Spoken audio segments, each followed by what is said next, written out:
नमस्कार, शंखनाद न्यूज चॅनलच्या मराठी बातमीपत्रात आपलं स्वागत आहे। बघूयात आजच्या महत्त्वाच्या घडामोडी। नवजात बाळाच्या पोटातून 2 मृत अर्भक काढले, अनोख्या शस्त्रक्रियेत डॉक्टरांना यश। बुलढाणा जिल्ह्यातील एका नवजात बाळाच्या पोटातून एक नव्हे तर 2 मृत अर्भक काढण्यात आल्याची धक्कादायक घटना समोर आली। अमरावतीच्या विभागीय संदर्भ सेवा रुग्णालयात डॉक्टरांनी यशस्वी शस्त्रक्रिया करून बाळाच्या पोटातून 3 इंचाचे 2 मृत अर्भक बाहेर काढले। 3 दिवसांच्या या नवजात बाळावर तब्बल 12 लोकांच्या वैद्यकीय पथकाने शस्त्रक्रिया केली। यामध्ये 5 डॉक्टर, 4 नर्स आणि अन्य सहाय्यक कर्मचारी होते। बाळाच्या पोटाला 12 टाके पडले असून सध्या त्याची प्रकृती ठणठणीत आहे। विशेष म्हणजे देशातील अशा प्रकारची ही पहिलीच घटना असल्याचं सांगितलं जात आहे। एका नवजात पुरुष जातीच्या बाळाच्या पोटातून 2 मृत अर्भक आढळल्यानं वैद्यकीय क्षेत्रातही याची जोरदार चर्चा आहे। बुलढाण्यातील या नवजात बाळाला अमरावतीच्या विभागीय संदर्भ सेवा रुग्णालयात दाखल करण्यात आलं होतं। डॉक्टरांसाठीही ही शस्त्रक्रिया मोठं आव्हान होतं, मात्र त्यांनी यशस्वीपणे हे ऑपरेशन पार पाडलं। बाळाच्या वडिलांनी डॉक्टरांचे मनपूर्वक आभार मानलेत। मेल बच्चूमध्ये झालेले आहे आणि मेल बच्चूमध्ये 2 मेल बच्चू निघालेले आहे। तर मला तरी असं वाटते की बाबा महाराष्ट्रात हे पहिली केस असावी, कारण यांनी 2 पीडियाट्रिक सर्जन आहे, यांचा एक्सपिरियन्स पण खूप आहे। तरी यांच्या एवढ्या कारकिर्दीत 2 असलेल्या शस्त्रक्रिया कधी नाही केल्या आहे। तर मला असं वाटते भारतातली पण हे पहिली केस असू शकते आणि महाराष्ट्र शासनाचा दवाखाना आहे विभागीय संदर्भ सेवा रुग्णालय, जे फक्त नाशिक आणि अमरावती इथं आहे। हे महाराष्ट्र शासनाचं एक चांगलं असं हॉस्पिटल आहे की इथं चांगल्या प्रकारे शस्त्रक्रिया पार पडत असतात आणि 5 जिल्ह्याचं हॉस्पिटल आहे, अकोला, बुलढाणा, यवतमाळ, वाशिम आणि अमरावती। तर याचं कसं आपलं इतकी पब्लिसिटी झालेली आहे, माउथ टू माउथ पब्लिसिटी आहे। आपण असं जनजागरण नाही करत, पण माउथ टू माउथ पब्लिसिटी इतकी झालेली आहे की हे बच्चू डिलिव्हरीसाठीच छत्रपती संभाजीनगरला जात होतं, पण तिथच्या डिस्ट्रिक्ट हॉस्पिटल आणि वुमन्स हॉस्पिटलनं ते सीझर शस्त्रक्रिया केली। त्यांचं पण बुलढाणा आरोग्य खात्याचं मी अभिनंदन करतो। आणि त्याच्यानंतर त्यांनी विचारमंथन करून आपल्या दवाखान्याचं इतकी लौकिकता पाहून त्यांनी विभागीय संदर्भ सेवा इथं प्लॅस्टिक सर्जन, जे नावाजलेले सर्जन आहेत आपल्या अमरावती जिल्ह्यातले, डॉक्टर उषा गजबे मॅडम आणि डॉक्टर सर्जन नवीन चौधरी सर, हे इतके नावाजलेले सर्जन आपल्या इथं लाभलेले आहे। आणि सरचं जेव्हापासून या दोघांचं जवळपासून 2007 पासून हे हॉस्पिटल सुरू झालेलं आहे, तेव्हापासून यांची अविरत सेवा इथं चालवली आहे आणि इतके डिफिकल्टी चॅलेंजिंग केसेस हे करत इथं आलेले आहे आणि हे त्यांच्या आयुष्यातली सगळ्यात ती चॅलेंजिंग केस होती आणि ते इतके चांगल्या प्रकारे शस्त्रक्रिया पार झालेली आहे की याचं आम्हाला सगळ्याला आणि चमूला सगळ्या आम्ही त्यांचं अनुमोदन करतो, अभिनंदन करतो। आणि सार्वजनिक आरोग्य खात्याचं आमचे मिनिस्टर आष्टीकर साहेब यांचं आम्ही अभिनंदन करतो। नंतर त्याच्यानंतर आमचे deputy director sir Kamlesh. Madam काय सांगणार, कशा प्रकारे शस्त्रक्रिया झाली, किती तास लागले, किती साधारणतः लोक होते, नेमकं काय होत आहे?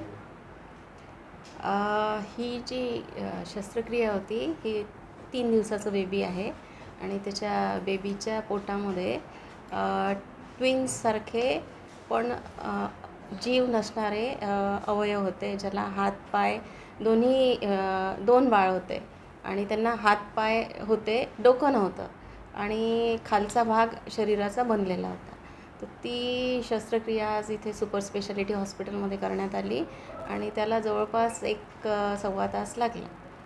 आणि या शस्त्रक्रियेमध्ये मी डॉक्टर उषा गजबे, डॉक्टर नवीन चौधरी, आपल्या इथे paediatric surgeon, senior paediatric surgeon आहेत, डॉक्टर मंगेश मेंढे सर, जे आज आपल्या हॉस्पिटलमध्ये मेडिकल सुपरिटेंडंट म्हणून कार्यरत आहेत, डॉक्टर मॅडम ही जी शस्त्रक्रिया आहे एनेस्थेटिस्ट डॉक्टर संजय महात्पुरे पण होते, सर डॉक्टर निलेश पेडियाट्रिशियन आहे। मेडिकली ही शस्त्रक्रिया किती चॅलेंजिंग होती, काय कॉम्प्लिकेशन्स आले?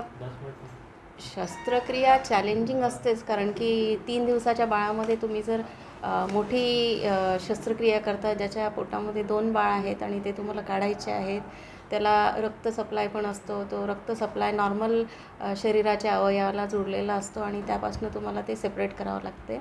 तर शस्त्रक्रिया एक तर छोटं बेबी असल्यामुळे, दुसरं त्याचे अवयव शरीरात पूर्ण मोठं बाळ असल्यामुळे आणि मोठी ट्यूमर असल्यामुळे ते आपल्याला चॅलेंजिंग राहतं। त्याचं ॲनेस्थेशिया चॅलेंजिंग असतो, बाळाचं ऑपरेशन चॅलेंजिंग असतं। बच्चे को कितने टाके लगे? टाके का कुछ नहीं रहता, पेट में आधा पेट काटा जाता है ऑलमोस्ट। मॅडम ह्या अशा रेअर केसेस असतात, काय नेमक्या म्हणजे कशामुळे असं होतं किंवा काय मेडिकली काय सांगू शकतो? मेडिकली असं आहे की ते जेव्हा बाळ डेव्हलप होतं सुरुवातीला, तर जसं आपल्याला ट्विन्स आणि ट्रिपलेट्स वगैरे होतात त्या टाईपचं सुरुवातीचं जे फर्टिलायझेशन होतं आणि ते नॉर्मल आईच्या युट्रसमध्ये न इम्प्लांट होता जे डेव्हलप होणारं एक बाळ असतं त्याच्या पोटामध्ये किंवा शरीरातल्या कुठल्याही भागामध्ये ते डेव्हलप होऊ शकतं. किती लोकांची टीम होती आज सकाळपासून?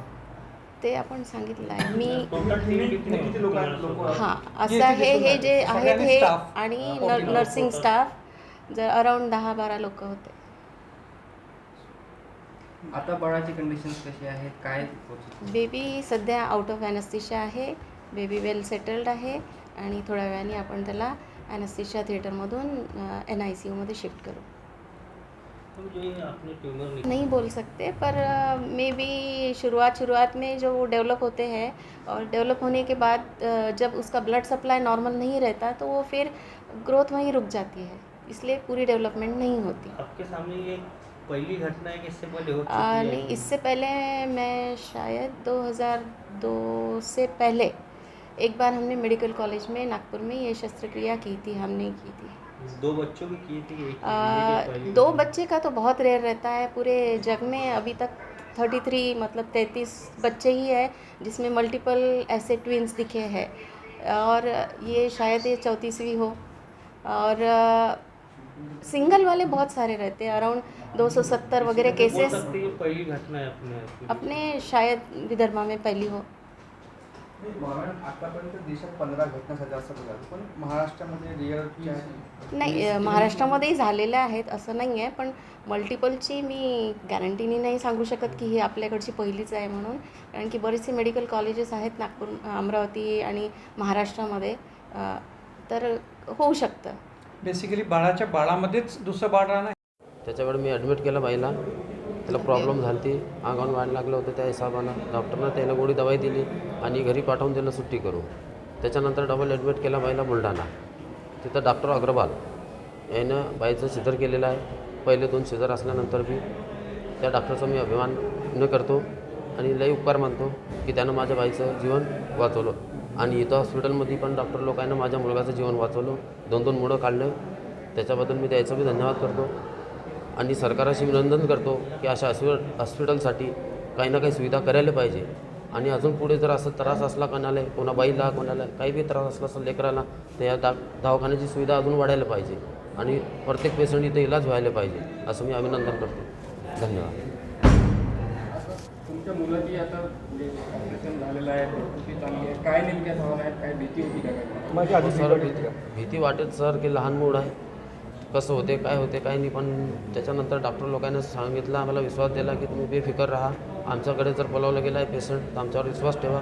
त्या विश्वासानुसार आम्ही कायम राहिलो सर. त्याने ऑपरेशन सक्सेस केलं. तुमचं नाव काय? माझं नाव कृष्णा प्रकाश सोडकर, गाव धामणगावबडे, तालुका मोताळा, जिल्हा. नवीन बातमीपत्रासह तोवर नमस्कार.